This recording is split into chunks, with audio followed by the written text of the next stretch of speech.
সালামু আলাইকুম, আপনাদের সবাইকে স্বাগতম সাইদুল টক্সে। কয়েকদিন আগে কিন্তু মানুষজন বলতেছিল যে ভাই ইন্ডিয়া খেলতেছে, পাকিস্তান খেলতেছে এশিয়ান কাপ, তাহলে বাংলাদেশ কেন খেলতে পারতেছে না? দেখেন, তাদের জন্য কিন্তু গুড নিউজ একটা, যে কারণ বাংলাদেশ কিন্তু চান্স পাইছে, মানে বাংলাদেশ কিন্তু ইনভিটেশন পাইছে এই এশিয়ান কাপ খেলার জন্য। এটা একমাত্র হয়েছে ইন্ডিয়ার জন্য, কজ ইন্ডিয়া মেবি ওরা খেলবে না, কজ ওরা ব্রাজিলের সাথে ম্যাচ আছে ওদের সামনে, সো ওরা ওইটাতে বেশি ফোকাস দিচ্ছে। আর যেহেতু স্লটটা খালি, সো বাংলাদেশকে ফিফা এবার ইনভাইট করছে যে আপনারা যদি চান তাহলে কিন্তু খেলতে পারেন। এবং আমার কাছে যেটা মনে হয় বাংলাদেশ অবশ্যই এটা মিস করবে না। বাংলাদেশ সামহাও এটাকে ওরা অ্যাগ্রি করবে এবং এটা বাংলাদেশ মাস্ট খেলবে, আর এবং এটা খেলা উচিতও ভাই। দেখেন, এইসব অপরচুনিটি আপনি সবসময় পাবেন না। আর যেহেতু এবারের এশিয়ান কাপটা ফিফা অর্গানাইজ করতেছে, সো এটা কিন্তু অনেক বড় একটা ডিল হবে বাংলাদেশের জন্য। কজ এর আগে আমার জানা মতে বাংলাদেশ কিন্তু ফিফার আন্ডারে কোনো টুর্নামেন্ট খেলে নেই। সো এটা কিন্তু অনেক বড় একটা অপরচুনিটি বাংলাদেশ টিমের জন্য, আর এটাকে মিস করা একদমই ঠিক হবে না। বাংলাদেশের উচিত যেভাবে হোক এটাকে ম্যানেজ করা আর এটাকে খেলা। আর যেহেতু এটা ফিফার আন্ডারে, সো এটা কিন্তু অনেক বড় একটা ডিল হতে পারে। বাফুফে চাইলে এটাকে নিয়ে কিন্তু ভালো একটা থাকে না যে ডিপ্লোমেসি করতে পারে, প্লেয়ারদেরকে এটা বলে কিন্তু আকৃষ্ট করতে পারে। এবং আমি এটাও দেখছি অলরেডি কিন্তু ফাহাদ করিম এটা নিয়ে খুব ভালো একটা থাকে না যে ডিপ্লোমেসি ক্রিয়েট করছে। সে কিন্তু যেসব অরিজিন প্লেয়ার আছে তাদেরকে কিন্তু টেক্সট দিয়ে বলতেছে যে আমরা সম্ভবত এই টুর্নামেন্টে খেলতে যাচ্ছি, সো তোমরা কি বলো, তোমরা কি খেলবা নাকি না। সো এটা কিন্তু খুব একটা ভালো জিনিস। সো আপনি যখন এইসব ম্যাচগুলা বা এইসব টুর্নামেন্টগুলোতে পার্টিসিপেট করবেন, তখন কিন্তু প্লেয়ার্সরাও কিন্তু অনেক বেশি এক্সাইটেড হবে যে ওয়াও, এরকম টুর্নামেন্ট খেলবো, তাও ফিফার আন্ডারে, তারা কিন্তু মাস্ট আসবে।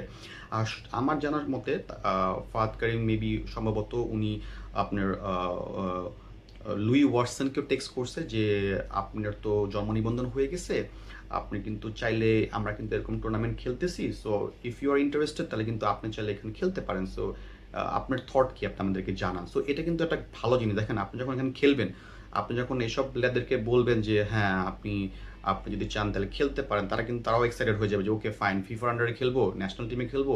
এটা কিন্তু তাদের জন্য খুব বড় একটা নিউজ। পাশাপাশি দেখলাম ট্রেভর ইসলামকেও বলা হয়েছে যে আমরা এরকম ম্যাচ খেলছি, আপনি যদি চান তাহলে আপনার টাইমিংগুলো কীভাবে করবে তো যাচ্ছেন, আপনি আমাদেরকে বলতে পারেন। সো এটা কিন্তু গুড সাইন। এইসব যখন এগুলো নিয়ে ভালো একটা থাকে না যে এরকম ইন্টারেস্টিং জিনিসগুলো যখন আপনি প্লেয়ারদেরকে দিবেন, তারাও কিন্তু এক্সাইটেড হবে যে ওকে ফাইন, না আমরাও তাহলে ভাই এখানে যাই খেলি। সো এটা কিন্তু খুব ভালো একটা অপরচুনিটি বাংলাদেশ ফুটবল টিমের জন্য। আমি চাবো যেন বাংলাদেশ এটাকে খুব বেশি হাইলাইট করে এবং যত পারে এটা নিয়ে কিন্তু যত অরিজিন প্লেয়ার যারা আছে, যারা বাংলাদেশের সাথে কানেক্টেড বাট এখন পর্যন্ত খেলতে আসতে পারে নাই বা আসতে চাচ্ছে বা আসবে না কি না একটু কনফিউশন আছে, এইটা নিয়ে কিন্তু তাদেরকে হিন্ট করা, পিচ করা, পোক করা যে ভাই আমরা কিন্তু খেলছি, হোয়াট ইউ থিঙ্ক, তুমি চাইলে কিন্তু তুমিও আমাদের সাথে জয়েন করতে পারো, রাইট? আর আমি দেখলাম যে হামজা চৌধুরী, সমিত সোম, সবাইকে কিন্তু এটা নিয়ে টেক্সট করা হয়েছে। ফারহান আলী ওয়াহিদ, ওনাদের গার্জিয়ানরা কিন্তু এটা নিয়ে খুবই এক্সাইটেড যে হ্যাঁ প্লিজ গো আহেড, তোমরা এটা খেলো। সো এটা কিন্তু একটা গুড সাইন বাংলাদেশ টিমের জন্য। আর যেহেতু সামনে সাফ আসবে, সো ওটার আগে যখন আপনি এরকম টুর্নামেন্ট খেলবেন, সেটা কিন্তু বাংলাদেশ টিমকে একটা ভালো বুস্ট আপ করবে, right? So it's a good news for Bangladesh football team and Bangladesh যারা ফ্যান্স লাভার যারা আছে তাদের জন্য এটা খুব বড় একটা নিউজ। কজ ফাইনালি এরকম একটা টুর্নামেন্ট খেলতে পারবো আমরা, যদি এটা পসিবল হয় যে ফিফা অর্গানাইজ করতেছে। সো এটা এটা আমাদের জন্য অ্যাকচুয়ালি একটা বড় সময়, বড় একটা টাইম। আর এইসব চান্সেস আমার কাছে মনে হয় না মিস করা উচিত হবে। সো আমার থেকে একটা রিকোয়েস্ট থাকবে যে বাফুফের কাছে যে যেমনি পারেন এটাকে আপনারা সেট করেন এবং এটা আমাদেরকে একটা ভালো নিউজ খুব সুন, তাই না, যেটা অফিসিয়ালি একটা ভালো নিউজ দেন যে না we are playing, right?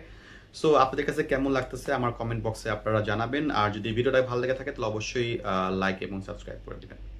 Fee আমানিল্লাহ।